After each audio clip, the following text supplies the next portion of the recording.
Hello, hello. This is Darren, and this is my co host, Wyatt. This is the second podcast of the year of the political playbook. And if you've been paying attention to the news, you've probably seen that there was a shooting in Minneapolis last Wednesday on the 7th of January. And a woman named Renee Good unfortunately died.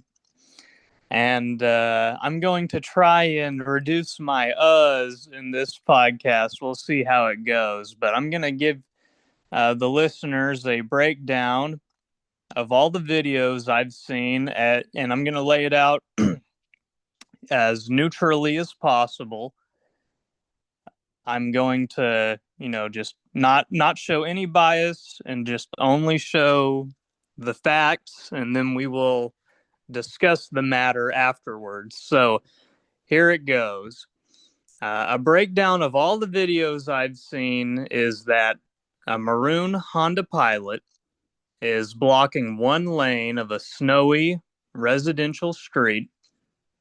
The driver of the maroon Pilot, Renee Good, can be seen in a video taken before the incident, honking her horn and dancing to the tune she is creating for about 2 to 3 minutes.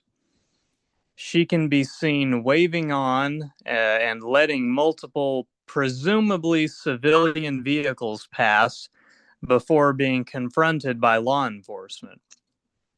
A truck with flashing lights approaches, and the driver waves on again. When the truck stops, federal agents emerge. Two agents approach Miss Good and tell her to get out of the car. One tries to open the driver's side door and reaches through the window. A third agent, identified as Jonathan Ross, steps in front of the Honda.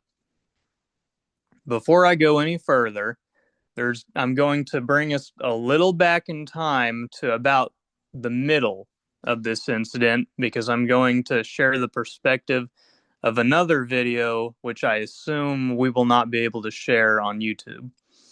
So, in another video released by Alpha News, which starts in the middle of these aforementioned events, which was recorded on Mr. Ross's phone, the shooter, we can see that Miss Good says, "That's fine, dude. I'm not mad," while Mr. Ross is circling her car and is walking by the driver's side window. Upon circling to the passenger side of the car, Miss Good's wife, Becca, says to him, "You want to come at us?" she asked. I say, "Go get yourself some lunch, big boy. Go ahead." Mr. Ross then fully circles to the front of the vehicle. The vehicle begins to move ahead. Mr. Ross pulls out a gun and fires at the driver.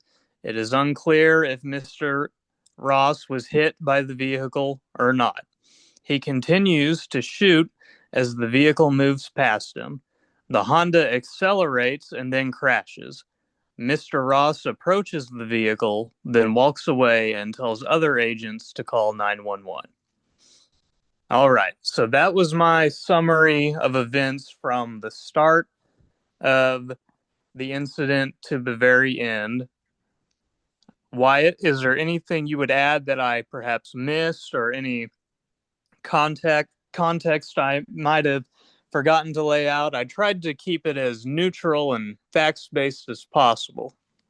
Yeah, I mean, I would just add a little bit of additional context. I thought you did pretty good, but the officer obviously is out there and he's recording this interaction.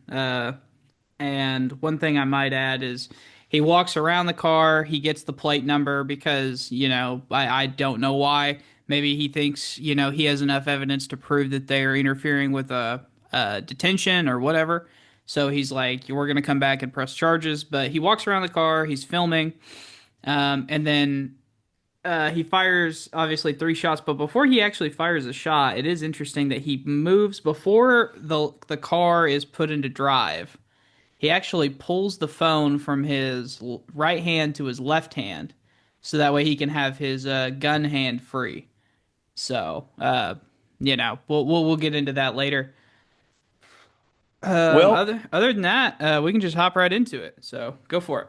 all right, let's hop right in. So, on your point of how he switched his phone around to reach his gun, I believe that is true based on the videos I've seen. And this is, I'll start with my negative criticisms of, Oh, before you get rolling, I'm very sorry, but I forgot to add one bit of context. So after he shoots her, he fires three shots, shoots her, and the car speeds off and crashes. He calls her a fucking bitch.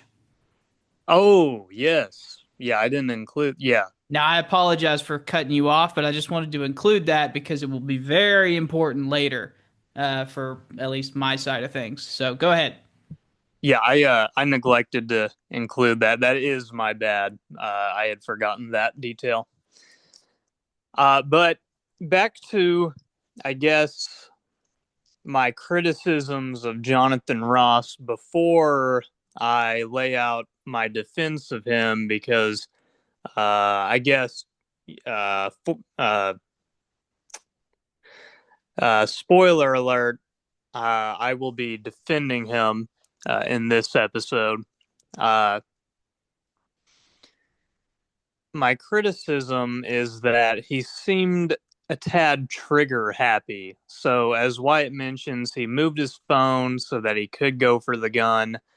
It also appeared that the gun was the first instinct he had rather than moving away initially. So, the gun draw happens before the sidestep. And then he proceeds to shoot her and then, yeah, sidestep and then shoot a little more for good measure. Then the problem you run into is that shooting her at that point, the second and third shots, the car is already well in motion. And as you see, the car just keeps going. And eventually, I believe it crashes near other cars. I don't think it crashed into other cars, unless I'm mistaken. But I mean, that very well was a danger as well. So those are my, I guess, criticisms of him before I defend him. He did seem overzealous, and I do think in some ways he probably was looking to get a free kill, I guess you could say. I think he was looking for that window of justification, and we'll see if he got it or not. I'm thinking he'll probably receive little more than a slap on the wrist, if anything. But we'll see. Why? How about you? I'm sure, in terms of criticisms, you have far more to weigh against him than I. So, Oh, yeah, for sure. I mean, first of all, let me just be fair for the sake of law enforcement. I mean, he was clearly being agitated. Like these women were being confrontational. Not necessarily the driver who was eventually shot, but like her lesbian partner, right? Is that who was the real agit, the one outside the vehicle also recording?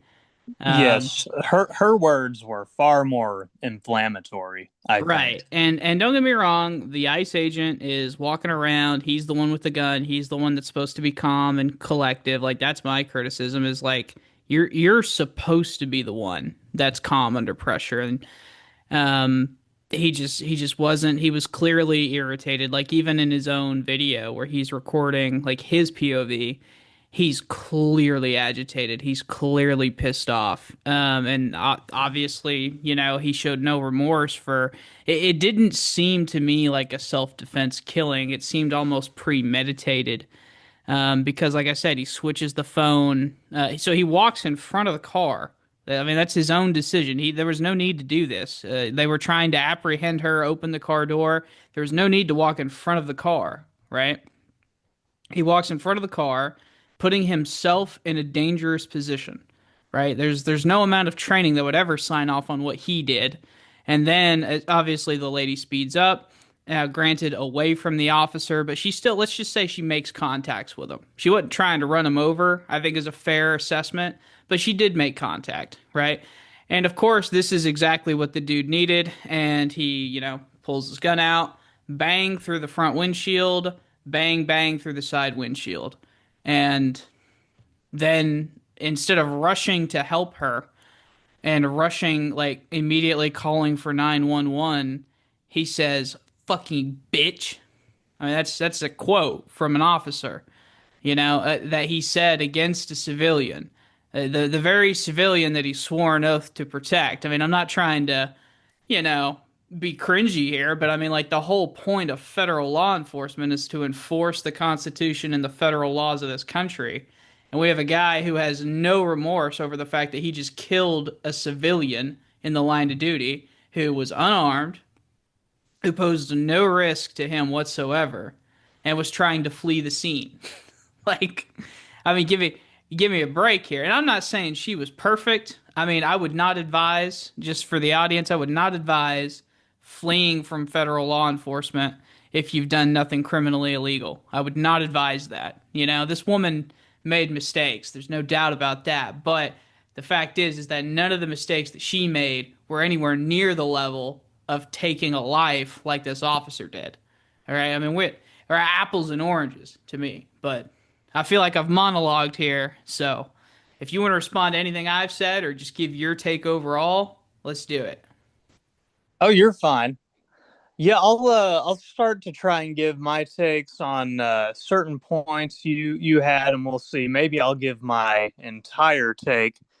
But on the point of Renee's intentions, if I'm being extra charitable, I guess the most charitable read you could have is that she turned her wheels and did not intend to hit anyone, and it was just a mistake in the moment, and it looks really bad. But uh, I guess charitably, maybe she did not intend to frighten or possibly hit anyone. To me, it is still unclear if Mr. Ross was hit or not. I've seen news outlets such as the New York Times claim he was not hit, but then I have seen videos on X of the incident, and it seems pretty definitive that he was clipped just a little bit. Which is Certainly fair. not, Which is fair yeah, to say. certainly not run over, but he might have sustained, some bruising. I'm not certain. So to me, it's still up in the air. Grainy footage can sometimes be deceptive, and the video I saw that I interpreted as him being hit, that very well could just be, uh, you know, bad footage, and it might, and it could just be him sidestepping incredibly close to the car. With that being said, I do take a less charitable interpretation of Renee Good's actions. Both her and her wife, I see them as agitators, and she's commonly quoted as saying, "You're all good, man," or she says, "That's fine, dude. I'm not mad." And then this is juxtaposed to Jonathan Ross saying, "Fucking bitch." And this is supposed to be like an own on him. And don't get me wrong, that's certainly unoptical for an officer to say. I Really, will why? say, Can we just deep dive that for half a minute here?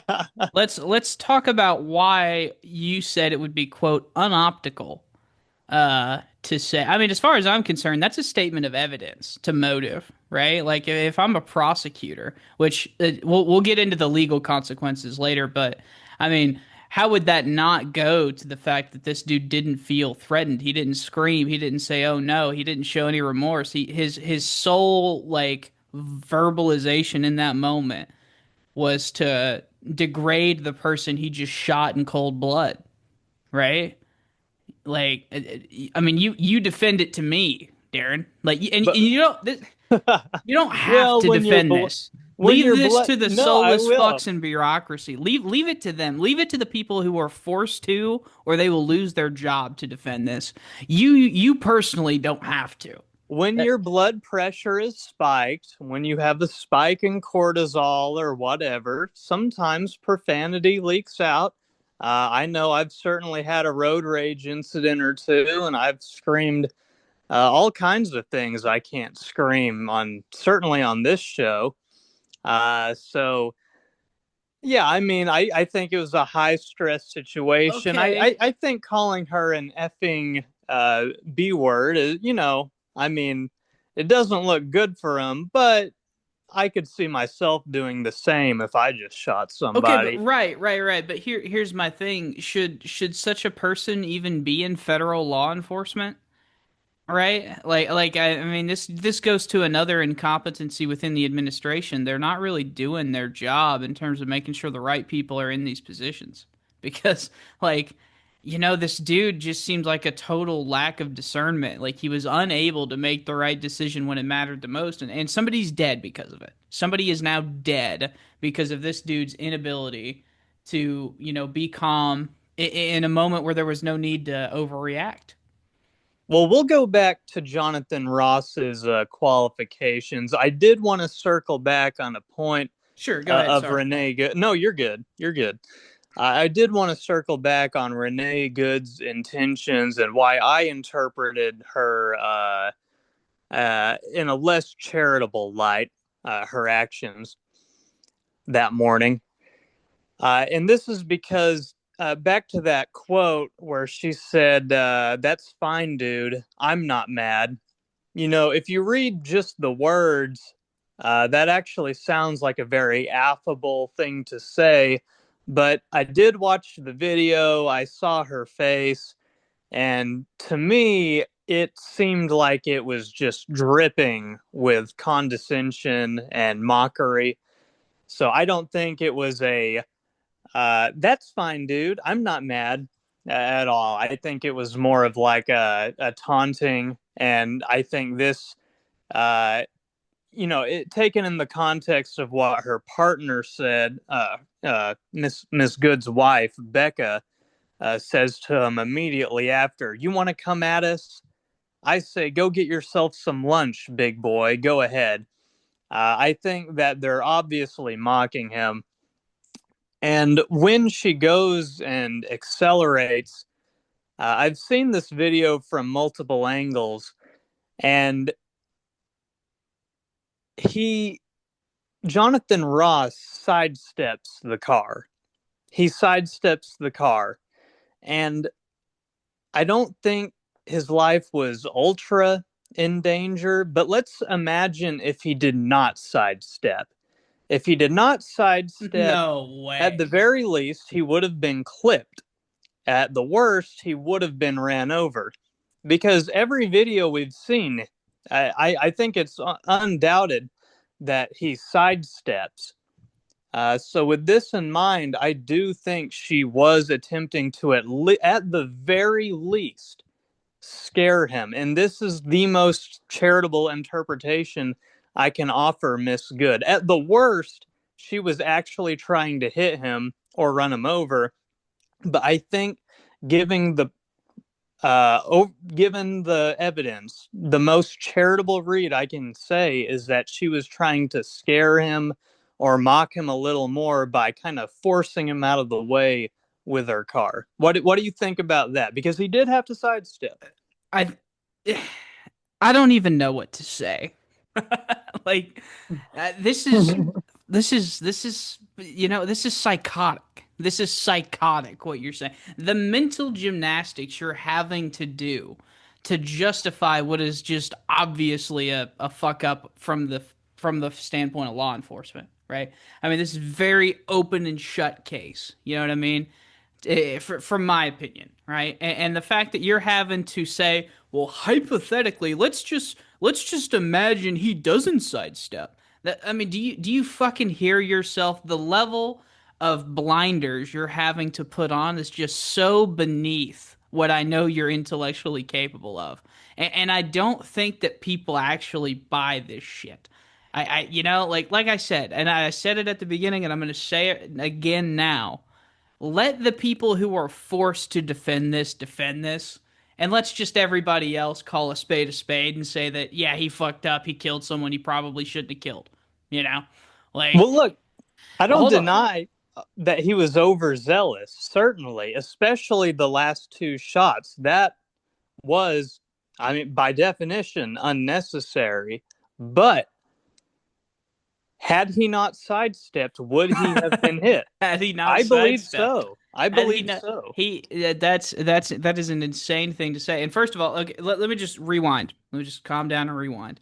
The idea that the most charitable, in air quotes, explanation is that Renee Good was trying to scare him and trying to clip him. I mean, look, I'll be the first to concede to you. Yes, she was condescending. Yes, she was like trying to agitate this cop a little bit. But the idea that her intention was to threaten the life of this cop is fucking asinine. It is absurd. It defies reason. We were talking about a lesbian who has a Labrador in the back seat, who has her children's plushies visible in the video in the passenger side, driver side, sorry, passenger side seat. Like it's unfucking believable. She's very clearly after they're trying to open her fucking door, she's very clearly just trying to flee the scene, which again would not advise. Definitely a mistake. Do not do that if ICE is like trying to detain you or apprehend you, stop you, you know? Don't do that.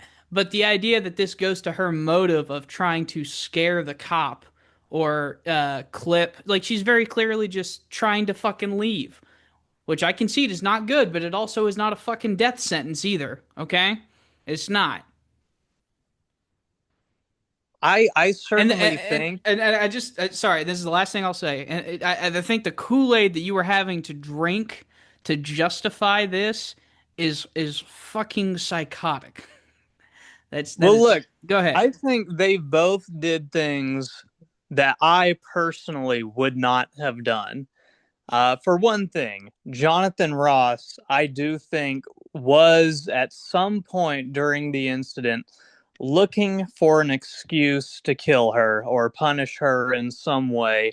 And I do say this because they were agitating him, they were taunting and mocking. It's clear to anyone who watches the video, these women were incredibly rude and disrespectful to him. Sure. And then I think when he found that he was likely within the legal realm to do so, he killed her. And I say that because his first reaction, as we noted earlier, was to reach for the gun and not sidestep first. Whereas I think my reaction, had I been in a situation where I had not been agitated, would be to sidestep immediately, and then I might curse out the car for nearly running me over. However, Okay.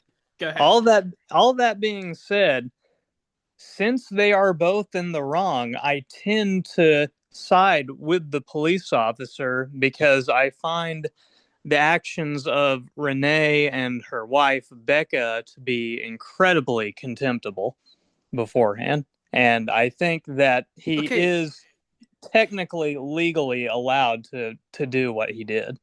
Well, let's save legalities for later because at the end of the day, I mean, it's an internal like the people who are going to have to bring forth charges are going to have to be the DOJ and maybe the FBI. It's going to have to be a federal agency. And that's just not going to happen. I mean, they made that very clear, and we will get to the federal government's actions post this. But for right now, let's just stick to the point of what he did was not justified on a moral basis, right? I mean, we're comparing apples and oranges here. Like what Renee Good may have done and her partner may have done may have been gross, may have been morally detestable. It may have been something that you can disgust at. It nothing they did is even in the fucking ballpark of being shot down with a gun on the authority of the state. Okay? Like, there is nothing that they did that is even in the fucking realm of state sanctioned murder. Okay? Like that's this idea that, oh well, they both messed up, so we have to side with law enforcement is insane. If anything, the law enforcement should be held to a higher standard. Like what why is it? And I know I'm ranting, but you just got to bear with me. Why is it that every single time something like this happens, the victim has to be this person that is always calm under pressure and totally rational and thinks like a robot and able to make, they should have made instant, correct, split second decisions. But then whenever we switch to the cops perspective or the law enforcement perspective, it turns into any possible thing that could make them tweak, twitch, blink. That is justified for them to go absolutely ape shit with a firearm and kill a civilian. Like, I I don't start. understand. I swear you fucks would be defending Pontius Pilate. Like, you know what I mean? You guys would be, well, he does have the authority of Rome. Jesus was causing a lot of trouble. I don't, you fucks baffle me. You, you fucking baffle me right now. Well, I would blame the mob more than Pontius, but that's another matter. That's another matter. Sorry that I should have played that to my audience. That's my bad, but you get the idea. Anyway, go ahead. No, I get your point. I will say, uh, and this is probably not to my favor to say it, but I do think that dispositionally, I am just pro order and I am anti social behavior to a degree where I ever since I was young, really, ever since I was aware of current events, I'm thinking back to like the Michael Brown shooting, which happened. When was that? I want to say 2014, but maybe earlier. I can't say for certain. But I immediately, from what I do remember siding with the police officer in that case, and there have been instances since the George Floyd is probably the most famous instance of all time of an ambiguous, case where it activates both the right and the left. I was certainly on the side of Chauvin, still am. And in this case, I side with Mr. Ross. And now I am dispositionally a bootlicker, I guess. But I tend to defer to those who keep order rather than those who would seek to cause disorder or engage in antisocial behaviors such as blocking traffic in order to impede law enforcement carrying out their duties. Again, I don't think what she did was necessarily worthy of dying, but it all comes back to this thing. You mess with the bull, you get the horns. You poke the bear in a cave, what do you think will happen? I certainly would never find myself in a situation like George Floyd found himself or Renee Good found herself, because I'm not the type of person that goes around intentionally agitating, or if I was arrested, I wouldn't resist arrest for 10 minutes prior to getting a knee on my neck. Well, So, sorry, go ahead. I thought you were done. well, that's basically it. That's basically it. I just, I side with the the order keepers rather than those who engage in anarchy. See, I think this is a case where we just kind of view these things differently. So like rather than so you seem to be just like, unless it's just blatantly obvious, like we're gonna side with the cop because at the end of the day they're the keepers of order and the rule of law and all that. And on average that it's a net good, right? That's is that fair? Would you? Oh yeah. Yep. Okay. Okay. I was trying to be charitable there. I wasn't trying to straw man you, but Anyway, I think my method is more of like we got to go merits of the case, like case by case, because I don't think there's anything wrong with holding law enforcement to a higher standard, especially when they fail. I mean, I feel like it's the most important, actually. Do you remember? And it was forever ago. It was the Daniel Shaver case. It's a white dude in an apartment, and he's literally like screaming, begging for his life. He's on all fours, crawling, and the cop is like freaking out, giving him contradictory orders like stay still, crawl forward, put your hands behind your back, put your hands on your feet, like where I can see him. And the guy reaches for his shirt because his shirt came untucked and it was showing his fat, and he reached back and then bang, bang, bang. If you saw the footage, you would be like, okay, this is a clear, like, the cop fucked up Oh yeah, situation. I've seen the footage and I completely agree. It is a terrible thing to watch. Truly, Yes, there is no, it no is. ambiguity in that case whatsoever. The cop totally messed up in Right. that case. Right. And I understand I picked that case and it's an obvious one, so maybe it's not the best, but I'm just saying that, like, even in that case, would you be predisposed to say, like, hey, listen, like, I understand the cop fucked up, but he was legally within his right, and like, we got to weigh the pros and cons of if we, punish such an action, like, what does that do subconsciously to the police for? Would you make that argument then? Or would you still be like, you know what, this one is obviously fucked up, but it has to be that level of obvious for you? It to me, it has to be near that level of obvious where it is just, yeah, the cop totally messed up in that case. And I forget what, if any, repercussions that cop faced. I want to say he Oh, I have no really, idea. I have to plead ignorance on this one. I want to say he wasn't punished very much, though I could be wrong. But yes, that is the most clear cut case of a policeman not being well equipped for the job, should never have been a police officer, and now that Shaver fellow is dead because of it. Uh, Okay. but Well but then, beyond that, that to me that's clear cut. gotcha. Well then, let me just say that, like, at the end of the day, like, we look at this so differently. Like, we will almost never see eye to eye on cases like this. And I just want to say that's fine. That's fine. But to the audience, it can probably seem confusing because it sounded like you agreed that what he did was really not justified. He probably overreacted. But at the end of the day, legally, we're gonna have to side with him because, it's a net benefit to have guys like him on the force and yada yada yada. Um, like, we're just never gonna agree on that, and that's fine. But what it is a little baffling to me because I'm like, I can't understand how this is something that you can think. Like, I know how smart you are, and it's crazy. But if you feel like you've said all we have about the facts of the case and we've said our piece there, could would it be fair to segue to the, like, how the White House has treated this and how the media apparatus has treated this?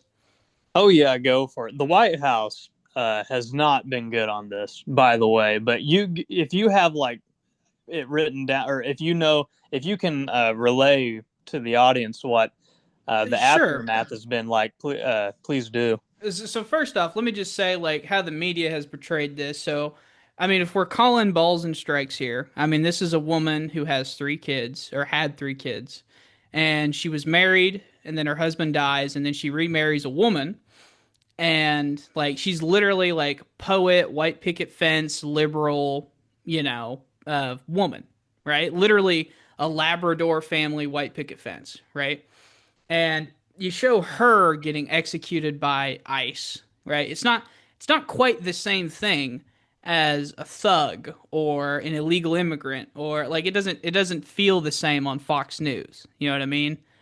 So Mm-hmm. the American people are not buying the bullshit, and then you top on that with how the White House has reacted. So normally, how this is supposed to go is the White House is supposed to come out, and the DOJ is supposed to come out, and the Department of Homeland Security is supposed to come out and say, "Hey, this is what we can say right now. We're going to fully investigate the matter, and then we're going to get back to you." It's not what fucking happened here. JD Vance tweeted out almost immediately, and said in front of a national press conference, like, "Hey, we would love to investigate this, but he has qualified immunity. Or I don't know. Sorry, that's the legal term. He said he has unlimited immunity when acting on the job, right? And the DOJ decided that they were going to label these women domestic terrorists, and Kristi Noem said the same thing. Donald Trump said the same thing. Tom Homan, the ICE guy, the immigrations and customs enforcement guy, he said that they were domestic terrorists. Donald Trump said that they were professional agitators without an investigation being done. I'm sure he has some information on these people, but come on, like this is just I don't even know what to say.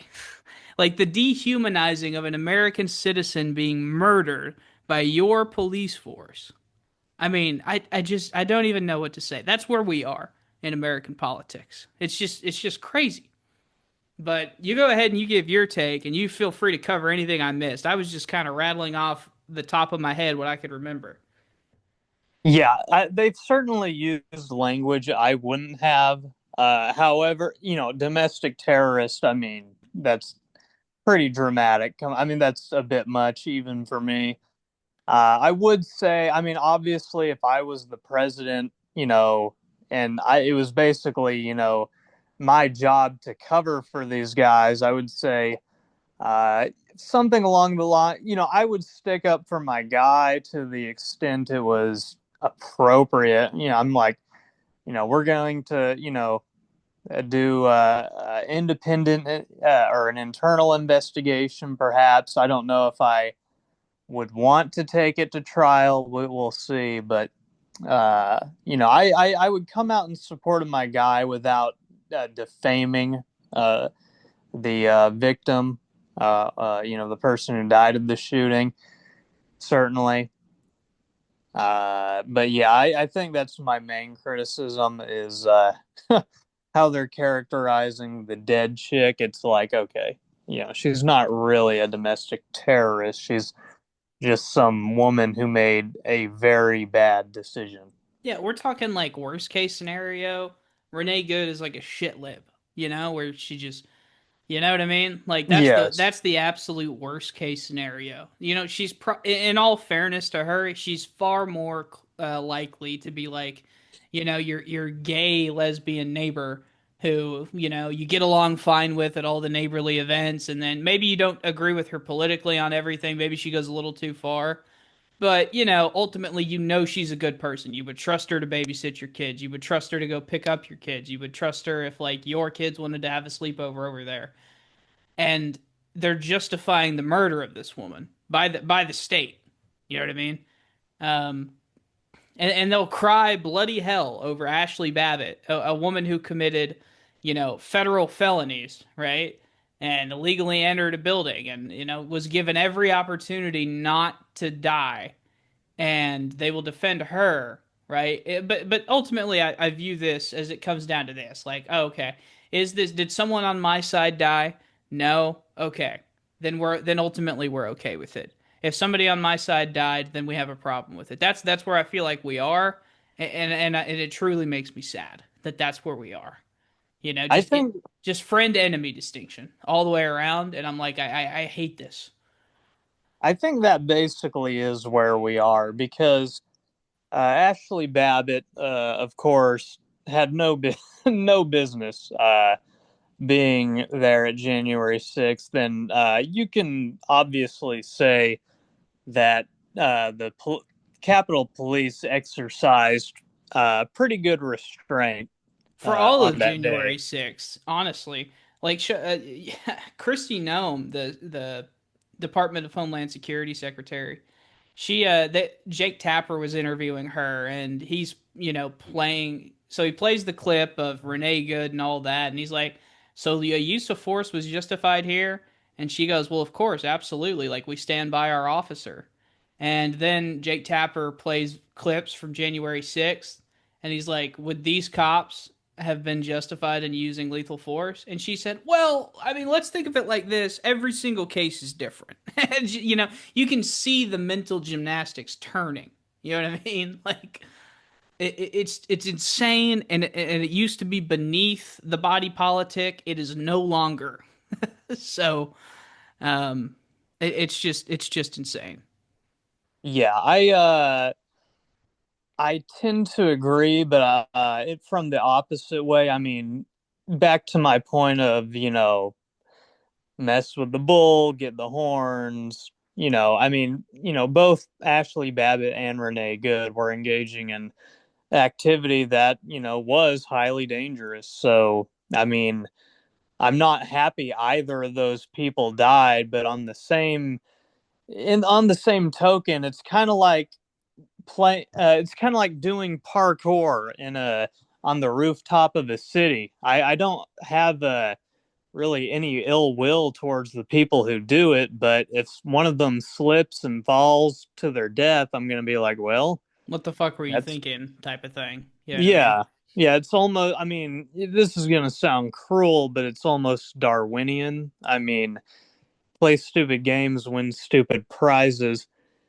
So I have a similar feeling about both of them, even though, being on the right wing, I do have, I understand where Ashley Babbitt was coming from, but back to your uh, point on how people are doing this friend enemy distinction, I think a lot of people think, and this is a problem on the right and the left, and Ashley Babbitt is a perfect example of this.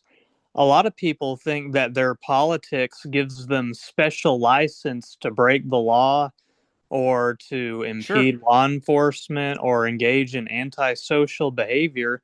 But no, whether you're Renee Good or Ashley Babbitt, if you play stupid games, you very well will win a stupid prize. So, yeah, that's just kind of how I am dispositionally. Uh, yeah, I mean, Yeah, just to tack on there, I absolutely kind of agree. If we're saying the same thing or if we mean the same thing, there is this weird contingent amongst the right and the left where if you feel like a cause is morally virtuous, then it justifies you personally breaking the law. And the perfect example of this is BLM, right?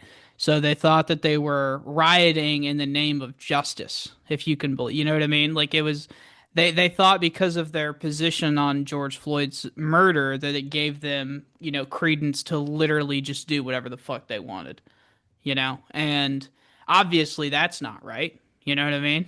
oh yeah, um, although I cannot deny that it is not effective. Like in terms of like a political movement, BLM was about as successful as possible. I mean, the woke movement. I mean, it defeated Trump, right? Like that's the when America was the most woke was whenever like all the liberals won the power. Like, can you think of a more woke time than like 2018 to 2020?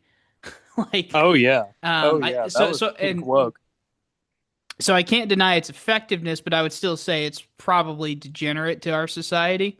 So I kind of oppose it. And I could have picked January 6th, but to be charitable, of course, I picked BLM, which I consider like the most glaring example of, oh, well, I think that I'm right, therefore I can do whatever the fuck I want.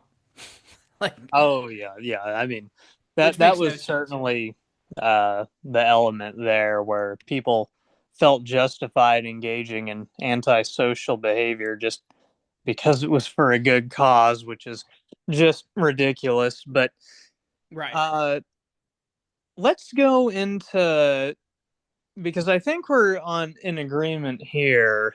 Let's go into what is this a political win for Trump, or is this something that will haunt Trump? Uh, I'm reminded of this clip. I'm sure everybody has seen it. It's kind of a big meme, but it's actually from The Boys, where I guess a crowd uh, Yes, I know what you're talking. I'll play the gathers. clip. I'll play the clip. Yeah. Yeah, you definitely know what I'm talking about. A crowd gathers around Homelander, and then someone in the crowd accosts him and then throws an object at him while he's with his son. And in the moment, Homelander just loses his cool and laser eyes the guy to death. And all the people are standing there shocked. Homelander is shocked because he knows he overreacted.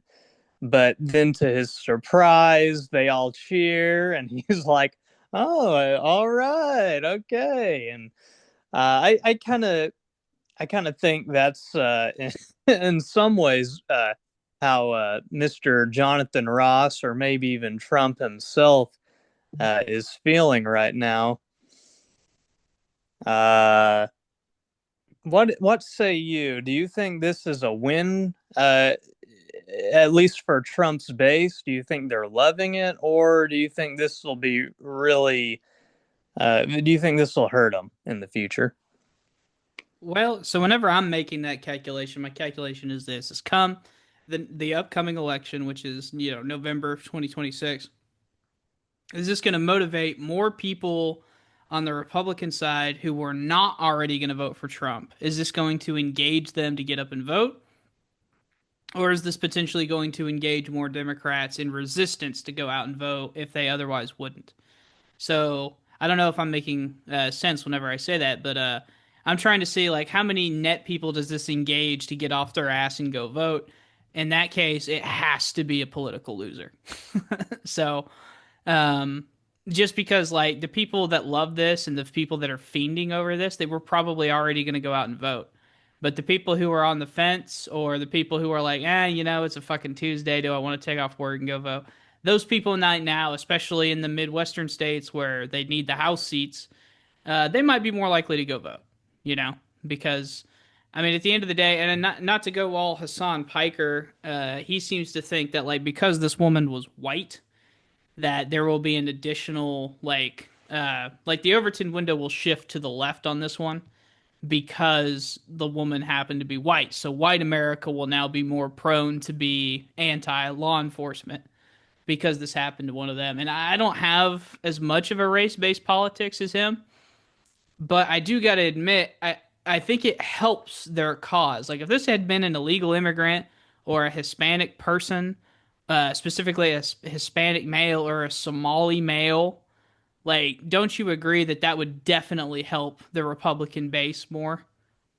I actually disagree on this point, and I'm glad you brought it up because Okay, well, this is good. This is I good. would have forgotten to touch on this, but I actually think that due to the fact that Renee Good is white, that the left is not going to be incredibly animated over this like they were with George Floyd. I think, this will likely die down in about 2 weeks. I mean, even take, I mean, this is kind of a different topic, but Charlie Kirk, Right. all that uproar died out in about a month or two. And that was a pretty gruesome and totally unambiguous thing. So, yeah, I don't think Renee Good is going to inspire riots. If she were black, this definitely could have had the George Floyd effect. We could have seen blacks rioting, looting. But whites don't have a race based politics in the same way that black people do. So I just don't think this is going to inspire popular outrage.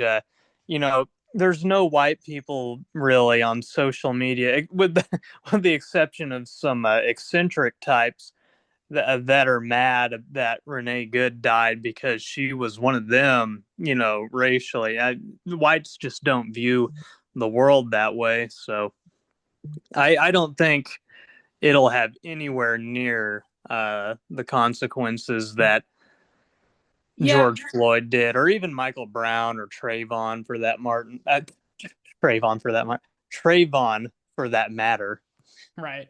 Well, and I gotta say, overall, I definitely think it's net zero. Like if you like gun to my head, winner or loser, I would say probably a loser. Just because I don't think they've messaged well. I don't think that the optics are good, and ultimately, I think it's unjustifiable. But whenever you definitely tap on the fact that they have kind of missed the mark on the messaging, I mean, I just don't see how it could be. But like the Republicans aren't going to lose the House because of this. You know what I mean? Like this is not even going to be a top 10 news story come November. As fast as the news cycle, it's hard to say if this is even the number one news story now.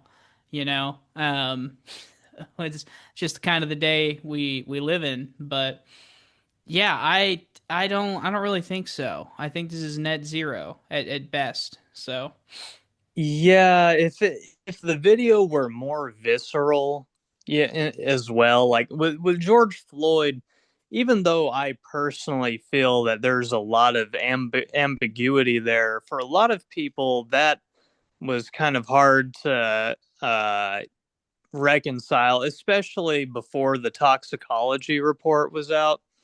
To them, it seemed like cold-blooded murder, even though he was resisting for 10 minutes prior. So I think in the absence of something that is so visceral, where like you have like a black guy on the uh, floor, screaming "mama" or something, I just don't think this is going to inspire any national outrage. I've already seen, people on Twitter, there's like, I guess, ethnic enclaves within Twitter. So Black Twitter didn't seem to be as inspired at they almost all. seemed. Uh, I've noticed this on the left. There is a contingent of race-based leftists who seem to be almost like resentful. Like the only reason people care about this is because she's a white woman. If she was black, they wouldn't care at all. And they're like, this is a voice on the left saying this, and I'm like, I can't. Like, what the fuck? You know what I mean? Like, I'm just like, what the fuck? Fuck's the matter with you? That's all I can say to these people. The fuck's the matter with you? Oh yeah, when people say stuff like that, it's like I think we occupy rather different realities, or we certainly have different perceptions of realities. Because if anything, if Renee Good was black, I think the protests would be far more intense than they are now. I mean, honestly, then the day of, and then into the weekend, there was some popular protesting for her. In fact, right by my house, there's an overpass, and some people put up signs. They said things like "Dump Trump," and then like they hung an American flag upside down. But when I went over there, I only saw two people really. My wife saw it before me and claims there were uh, dozens of people, which I believe her. But I guess by the time I went and checked, they had already moved on. So there's just not a lot of energy for it. It was honestly a pretty pathetic display. And so, yeah, I just think in 2 weeks' time, this will be completely out of the news cycle, be behind us. It might be a net loser for Trump. I'm going to say that, if anything, this was probably a win for him for the base, just because he's stuck by his guy, Mr. Ross. So, yeah, that's my view.